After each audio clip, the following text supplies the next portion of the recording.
RTV app వార్తల్ని క్షణాల్లో చదివే అవకాశం ఉంటుంది. ఒక న్యూస్ పేపర్, ఒక టెలివిజన్ ఛానల్ మీ చేతుల్లో ఎప్పుడూ ఉంటాయి. ఈ కార్యక్రమానికి విచ్చేసిన నా సహచర శాసనసభ్యులు పెద్దలు ఇంతమంది ప్రభాకర్ గారికి అలాగే చంటి గారికి, రోషన్ గారికి, ఆర్డీఓ గారికి, వేదిక పైన ఆలం గారికి, ఈడీ గారికి ప్రతి ఒక్కరికి ధన్యవాదాలు.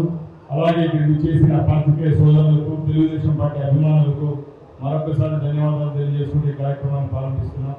ముఖ్యంగా ఈరోజు చాలా సంతోషంగా ఉంది. గత 5 సంవత్సరాల్లో ఒక్క బస్సు కూడా కొన్న పాపాన్ని ఆ ప్రభుత్వం అయితే తెలుగుదేశం పార్టీ నారా చంద్రబాబు నాయుడు గారి నాయకత్వంలో ఇక్కడ ప్రభుత్వం ఏర్పాటు చేసిన తర్వాత సుమారు 1400 బస్సులను ఈరోజు ఏపీఎస్ఆర్టీసీ జాతికి ప్రజలకు అంకితం చేయడం జరుగుతూ ఉంది. దానిలో భాగంగానే ఈరోజు ఇక్కడ పెద్ద కార్యక్రమం ఏర్పాటు చేయడం జరిగింది ఏలూరులో. ముఖ్యంగా మేము ఒకటే చెప్తున్నా, ఏ సంస్థ అయినా బాగుంటే ఆ సంస్థలో పనిచేసే ఉద్యోగస్తులకు బాగుంటుంది.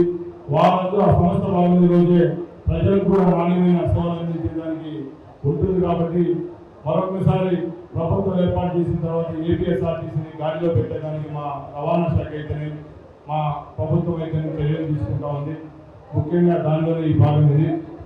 ఈరోజు ఏలూరు పట్టణంలో వివిధ డిపోలకు చెందిన, వెస్ట్ గోదావరి డిపోలకు చెందిన బస్సులన్నీ ఇక్కడ ప్రారంభించడం జరుగుతూ ఉంది.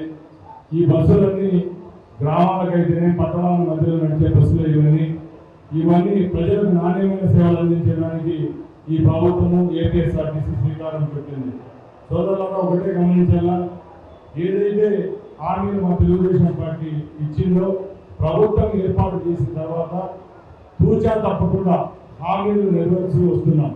ముఖ్యంగా ఈ ప్రభుత్వం ఏర్పాటు 2 నెలలైనా కూడా ఏ కార్యక్రమాలు చేపట్టామో మీ అందరికీ తెలుసు. ముఖ్యంగా 2 సార్లు ప్రభుత్వం ఏర్పాటు చేసిన తర్వాత మేము పెన్షన్ ఇవ్వడం జరిగింది.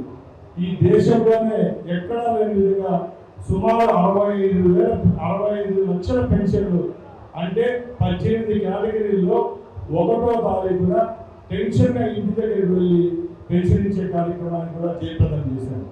అలాగే ఈ నెల 15వ తారీఖున లక్షలాది మంది పేద ప్రజలకు గడుపు నిండా అన్నం పెట్టే పథకం ఏదైతే ఉందో అన్నా క్యాంటీన్లు మరొకసారి ప్రారంభించడానికి ఈ ప్రభుత్వం చర్యలు తీసుకుంటా ఉంది.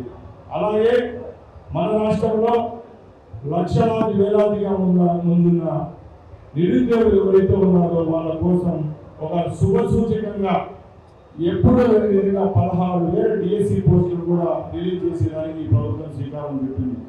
చెప్పుకుంటూ పోతే ఇలాంటి కార్యక్రమాలు ఎన్నో చేస్తా ఉన్నాం. ఇవన్నీ ఎందుకు చేస్తామంటే ప్రజల యొక్క మన్నన పొందాలి. ముఖ్యంగా గత 5 సంవత్సరాల్లో సంక్షేమం, అభివృద్ధి 2 ఉంటే కేవలం సంక్షేమం అని చెప్పి అభివృద్ధిని పూర్తిగా మరిచిన ప్రభుత్వం ఏదైనా ఉందంటే జగన్మోహన్ రెడ్డి ప్రభుత్వమే.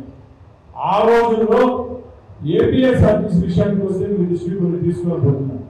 ముఖ్యంగా జగన్మోహన్ రెడ్డి ముఖ్యమంత్రి కాకముందు పాదయాత్రలు ఏం చెప్పారు ఇక్కడున్న ఆర్టీసీ కార్మికులు అందరికీ తెలుసు. ఏదో గొప్పగా నేను ముఖ్యమంత్రి అయితే సంతోషం, ప్రభుత్వం ఏర్పాటైంది, విలీనం చేశాడు. ఏ విధమైన విలీనమే తప్పక ఏ విధమైన మంచి చెడ్డల్లో ప్రజలు ఎవరైతే కార్మికులు ఉన్నారో వాళ్ళ భాగస్వామ్యం చేసుకున్నాడని మేము అడుగుతున్నాం. ఈ రోజు మేము ఒకటే ఆలోచిస్తున్నాం, ఈ రాష్ట్ర ప్రభుత్వానికి ఏపీఎస్ఆర్టీసీలో పనిచేస్తున్న కార్మికులు ఒకటైతే ప్రయాణికులు 2 గర్వంగా చెప్తున్నాం.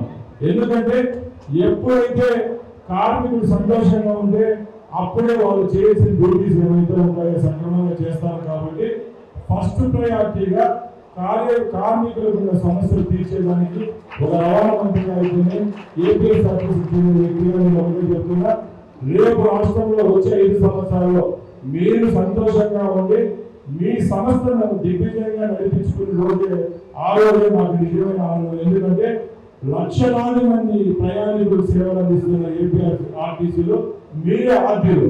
మీరు సంతోషంగా ఉండి ప్రయాణికుని గమ్యస్థానం చేర్చిన రోజే అప్పుడే నిజంగా సంస్థకి మనుగడ ఉంటుంది. కాబట్టి ఇక్కడున్న కార్మిక సోదరులందరికీ ఒక రవాణా మంత్రిగా భరోసా ఇస్తున్నా, మీ డిమాండ్స్ ఏవైతే ఉన్నాయో అవి తప్పకుండా ఈ ప్రభుత్వం దృష్టికి తీసుకుని పోయేదాన్ని నేను ప్రయత్నిస్తూనే కూడా నేను మంత్రిగా బాధ్యతలు చేపట్టిన తర్వాత ఎప్పుడూ లేని విధంగా నెలలో 15 రోజులు ఏపీఎస్ఆర్టీసీకి సంబంధించిన డిపోలు అయితే అన్ని దగ్గర పర్యటించడం జరుగుతూ ఉంది. కాబట్టి మీ సమస్యలను తీర్చేదానికి మీ చిత్తశుద్ధి కృషి చేస్తాను.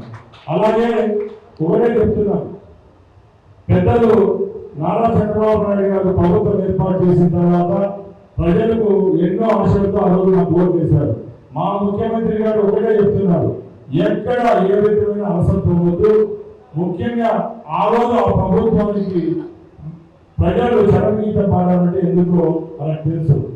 ఎక్కడ చూసినా ఉద్యోగస్తులపై దాడులు, రైతులపై దాడులు, కార్మికులపై, కర్షకులపై ఎక్కడ చూసినా 5 సంవత్సరాలు దాడులు జరుగుతూ వచ్చాయి. ఇప్పుడు 2 నెలలు ఈ ప్రభుత్వం ఏర్పాటు చేసి ఒకసారి పేపర్లు అయితే మీడియాలో అయితే చూడండి, క్రైమ్ రేట్ పూర్తిగా తగ్గిపోయింది. ఎందుకంటే అప్పుడు ముఖ్యమంత్రి నుంచి కింద స్థాయి గ్రామ స్థాయి వరకు నాయకులు ఎవరైతే ఉన్నారో వాళ్ళంతా హింసలు ప్రేరేపిస్తూ వచ్చారు.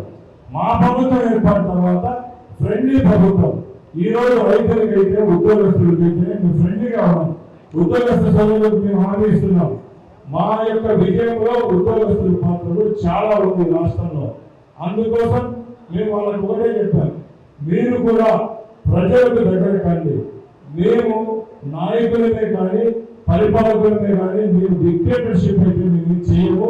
ప్రజలకు ఏమైతే మంచి జరుగుతుందో, ఏ కార్యక్రమాలు మేము ప్రభుత్వం చేపడుతుందో ఆ కార్యక్రమాలందరికీ ప్రజలకు, రాజకీయ నాయకులకు, ప్రభుత్వానికి మాత్రం మీరు వాడలేదు. కాబట్టి మీరు ఈ ప్రభుత్వంలో చిత్తశుద్ధిగా ఏ విధమైన అపోహలు లేకుండా రాష్ట్ర ప్రజలకు సేవలు అందించే విధంగా పనిచేయాలని చెప్పి మరొకసారి సభాముఖంగా మీ అందరికీ తెలియజేసుకుంటున్నాం.